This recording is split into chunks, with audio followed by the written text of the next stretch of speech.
Have you seen Elon robots?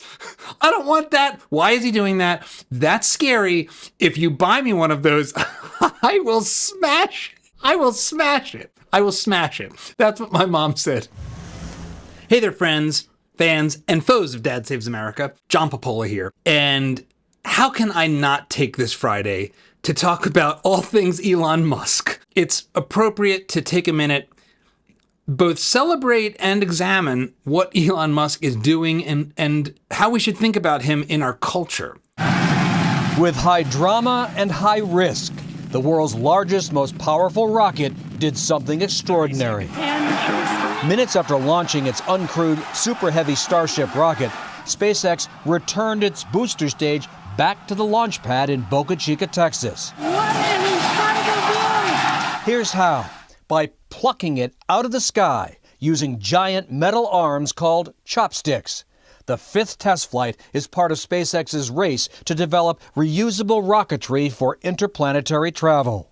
So, we live in a time of wonders, and you have to wonder how we can go about these things happening and just skip past them as we do. It doesn't even look real. It looks like a CG experience. It's like, how is it moving? That in and of itself would be news. In another time, you'd spend an entire week with people being interviewed and the world transfixed. So just to understand what is happening in context for a minute, take a look at this graphic that Elon himself tweeted. The cost to launch satellites, to do this thing. You've got this red line across starting in 1960 to today, where basically not much in the way of change in cost is taking place. You've got basically the entire military industrial complex, Boeing, Lockheed Martin, all the people that make missiles for our military. That's where most of the rocket action is, right? It's for missiles. Almost no change in cost for decades and decades and decades and decades and decades.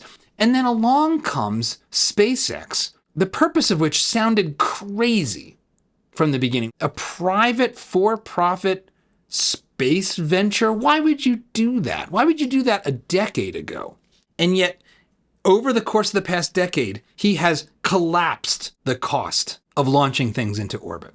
Just as one company, this one man marshaling a team, has utterly transformed singularly the cost to move things into space. And he's been talking about interstellar travel for over a decade as well. The long-term goal of SpaceX is perhaps not a very commercial sounding goal at all, which is it's to really build the technologies necessary to make life multiplanetary. This is the first time in the 4 billion year history of Earth that it's been possible, albeit extremely difficult, possible for life to become multiplanetary. Now that window may be open for a long time, and I'm actually fairly optimistic about the future of Earth. So I'm not someone who thinks that Earth is doomed and that doom is imminent. I actually think that the most likely outcome is that humanity will last for a long time by human standards. The achievements of Elon are something I think we all have to acknowledge are real. They're not fake. He's not a scam artist. What he's done just with SpaceX is tremendous. But that wasn't the only thing going on this week. In the slightly more vaporware-ish territory, but still enough of a real thing to frighten my mother, and I'll get to that, trust me. He also announced the progress being made on autonomous technology at Tesla. It's just a robot with arms and legs instead of a robot with wheels. So you can have your own personal R2-D2 C-3PO. So and what can it do? It'll basically do anything you want. So it can be a teacher, babysit your kids. It can walk your dog, mow your lawn, get the groceries, just be your friend, serve drinks. I love just be your friend is snuck into the list. Oh, it can get your groceries, pour your drinks, be your friend. Elon's visions and creations, many of them, but certainly this part, has a certain kind of Silicon Valley solutionism dystopia baked into its cake. And it's one of the things that makes him interesting and sometimes a little bit scary. When I was talking to my mom this morning in prepping for this video, she said, "Have you seen Elon robots? I don't want that. Why is he doing that? That's scary. If you buy me one of those, I will smash it. I will smash it. I will smash it." That's what my mom said. She was literally went full Luddite. I will throw my sabot into the machine and sabotage it. And this sort of hints at some of the things that make Elon a controversial figure. But crazy rockets caught by small chopsticks made of metal and robots that can serve you drinks and be your friend and might just learn to hate you if you're not too careful weren't the only things demoed by Elon or put Elon in the news as engineering marvels. A more techie even, but still impressive one also hit the news recently. And that was building a massive supercomputer in under a month. I was browsing my usual nerd websites as I'm inclined to do, went to Tom's Hardware and saw this. Elon Musk set up 100,000 NVIDIA GPUs in 19 days. Jensen, the CEO of NVIDIA, says this process normally takes 4 years. Building a massive factory, liquid cooled, energized, permitted in the short time that was done, that is like superhuman. Right. And as far as I know, there's only one person in the world who could do that. Right. You know, I mean, Elon is singular in this understanding of engineering and construction and large systems and marshaling resources. It's unbelievable. All of the preparation in advance, then all of the infrastructure, all of the logistics and the amount of technology and equipment that came in on that day to training, 19 days. 19 days is incredible, but it's also kind of nice to just take a step back and just, do you know how many days 19 days is? It's just a couple of weeks. Yeah. Right. And the mountain of technology, if you were to see it, is unbelievable. All of the wiring and the networking and just getting this mountain of technology integrated and all the software, incredible. I'm a director, and the most complex sort of movie style shoots I've directed have involved sometimes over 100 people being coordinated. And it's really difficult, and you run out of that time real fast. So to construct a massive server factory with 100,000 of these graphics cards, all of which basically have an octopus arms full of wires coming out that all have to be connected in the right way and all have to not overheat when they're all running. Like the logistics involved in that are truly not comprehensible. And I think the thing that's so weird about Elon, aside from him being literally a little weird, he's an odd guy, is how much he's hated. You would think that we could kind of rally around some of these accomplishments and set aside politics. But in our time right now, politics has infected everything. And Elon has jumped into the fray in a big way. First, by buying Twitter, and then by endorsing Donald Trump. We're honored to be joined tonight by one of the people who is going to help us build this incredible future. And he is a truly incredible guy. And I don't say that often. His name is Elon Musk. His name is Elon Musk. Have you heard of him? He saved free speech. He created... Come here. Take over, Elon. Just take over.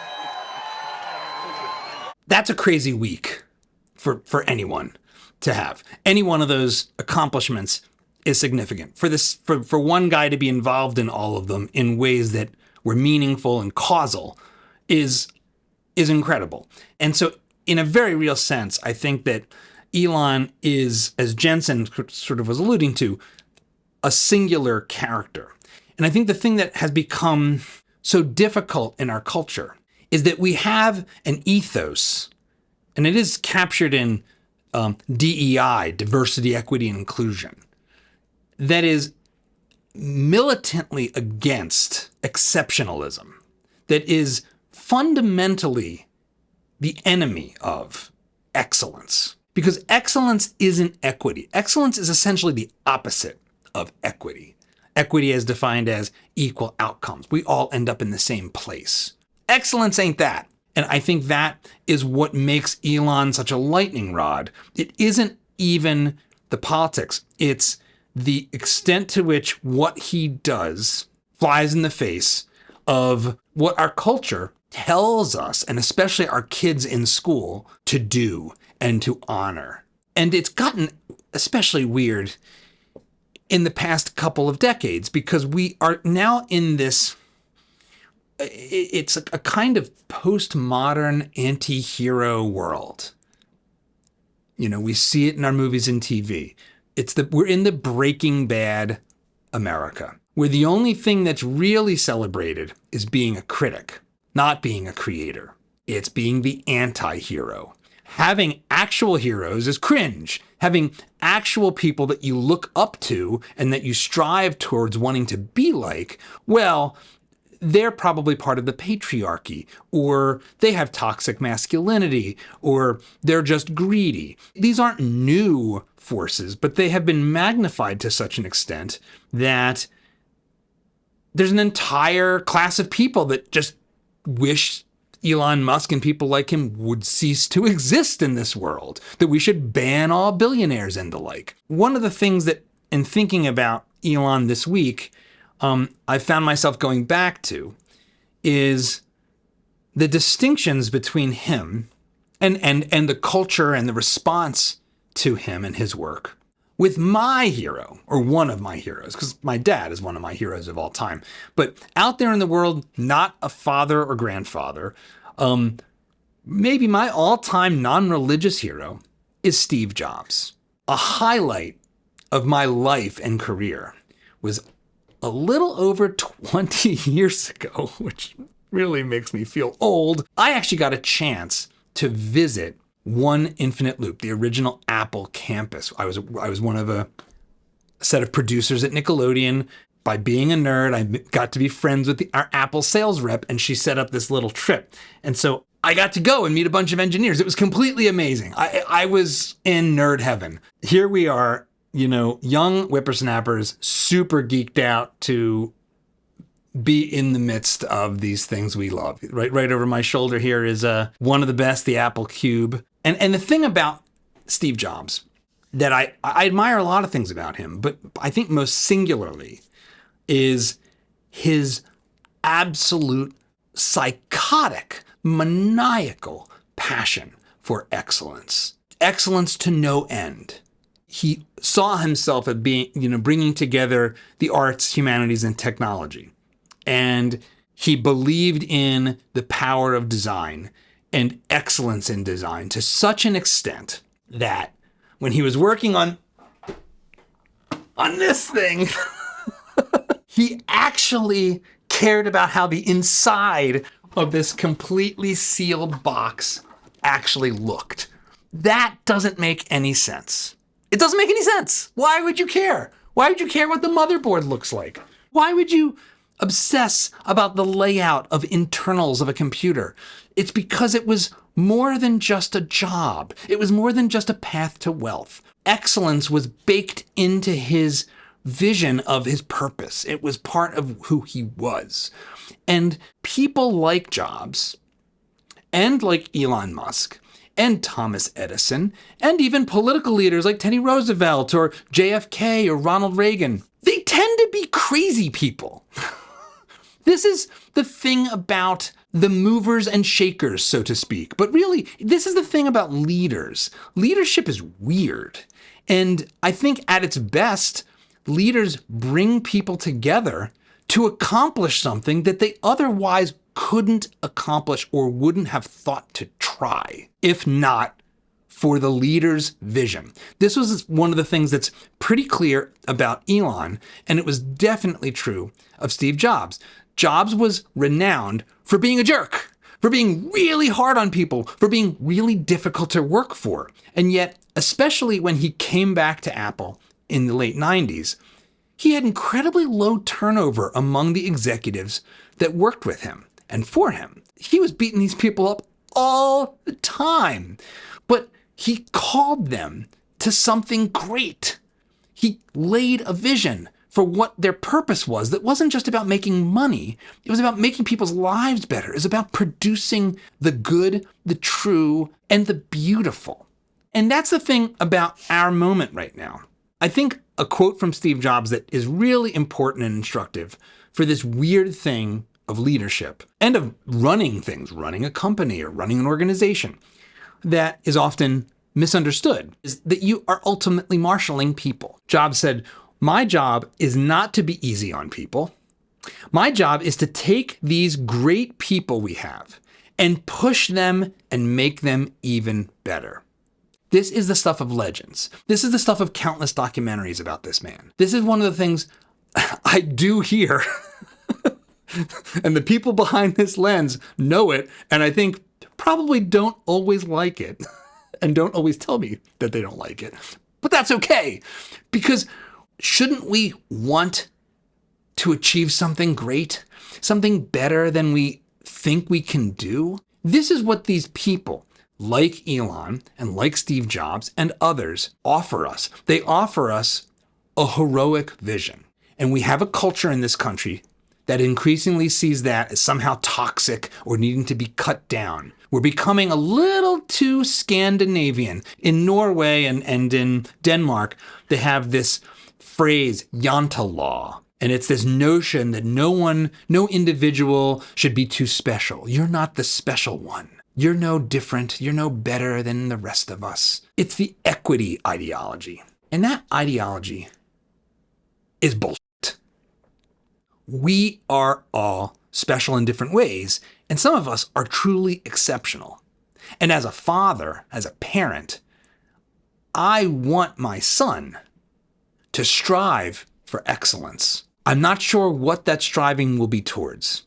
It probably won't be towards the set of crazy engineering problems that Elon has set himself up for, tackling like artificial intelligence and running a new media enterprise and building rockets and transforming automotive transportation, for better or worse. I think EVs are not all they're cracked up to be, frankly, or sending people to Mars, or transforming how we can get satellites into the orbit of this planet and therefore deliver things like internet to people in war zones or in flood zones when our government is bumping into each other like a bunch of morons pouring out of a clown car.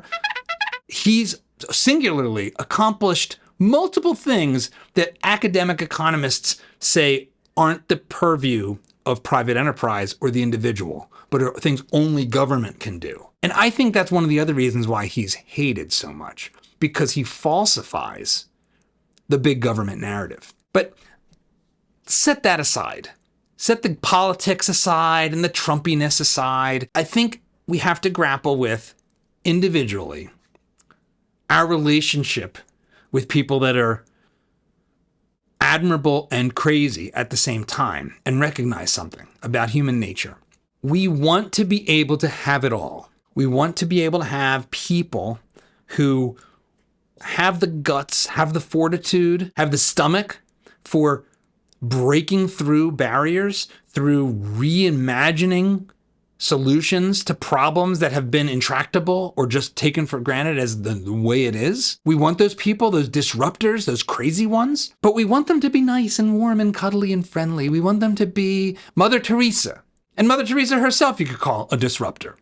But I think it turns out that the kind of psychology that gives rise to this sort of leadership also gives rise to a kind of psychopathy. It is kind of a part of psychopathy. In fact, there is literature that studies leaders, including in the corporate world, and finds higher incidence of actual psychopathic tendencies than in the population as a whole. And again, if you're on the left and progressive and skeptical of big business, you're not wrong that some of these leaders are psychopaths. It actually turns out to be literally true. But business is about the best of all possible places for the psychopaths to go. Because think about what psychopaths, or people that are inclined towards a kind of psychopathy, like Elon Musk, used to do. In fact, if you plucked Elon out of the present and dropped him in the distant past, complete with his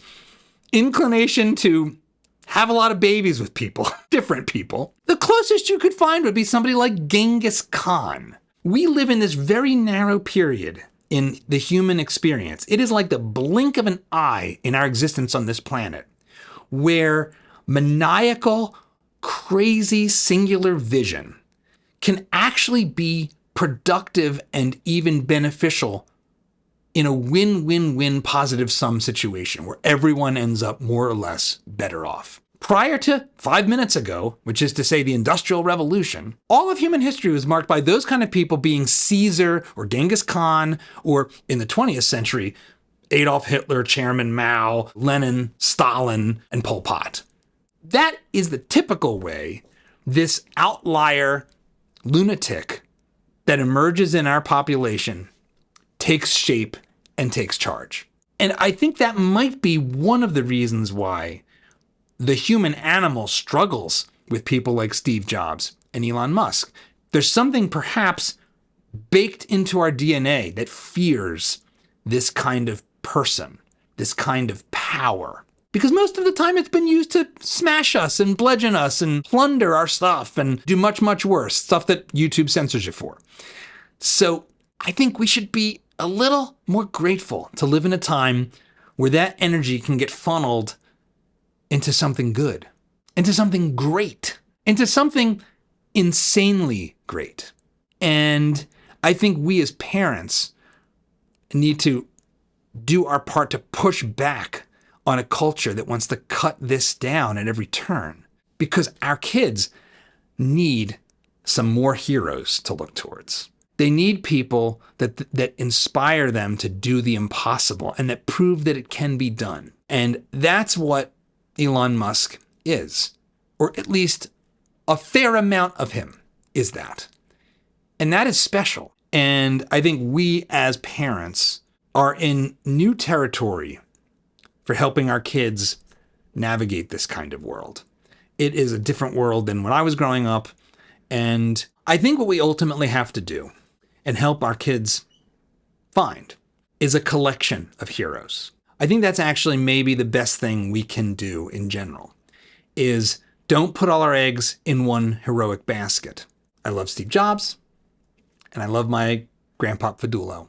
And I get certain things from Steve Jobs, and I get certain things from my grandpa and my father and my close friends and my senior year theology teacher. And together, that composite rounds things out and helps me be a functional person. But did any of this make any sense? If it did, let me know. If it didn't, and it sounds like a bunch of rambling gobbledygook, let me know. And I hope you have a great weekend.